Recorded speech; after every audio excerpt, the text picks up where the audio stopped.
What's going on, boys and girls from across the world? It's your man Mikey Bug coming at you with your How To Tuesday, and today I'm going to teach you how to do dancer's pose. So in a standing position, you're going to shift all the weight to one leg, bring the opposite knee up, and grab a hold of the ankle.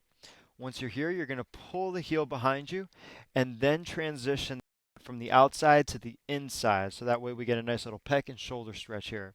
From here, we start to kick the foot back into the hand, not only making it a great hip flexor stretch, but a hell of a back bend too.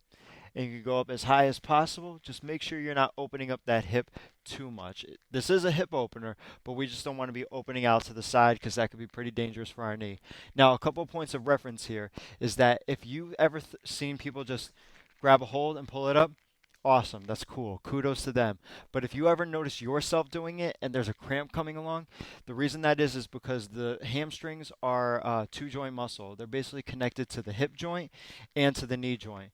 And when both of these joints are working against each other, in other words, I'm pulling back, there is slight chance of a cramp happening. I mean, it's a hell of a way to do hamstring curls, but if you notice that you're trying to just get into the posture and it's uncomfortable that way, I definitely suggest bringing the knee up first and then making that transition.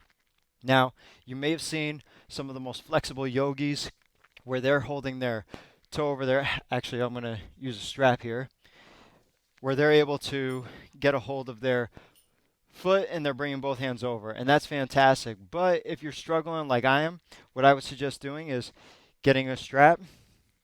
Same way, we're pulling the knee up and then bringing it around. And then you want to just make sure you're holding it over the shoulder. So you're bringing the strap over the shoulder as opposed to out to the side or from the front. Still a hip flexor stretch, but if you're really looking to get that back bend, it's important where the hand placement is. Then from here, we could grab a hold of both hands and start to bring it higher and higher, giving us the back bend and the thigh stretch.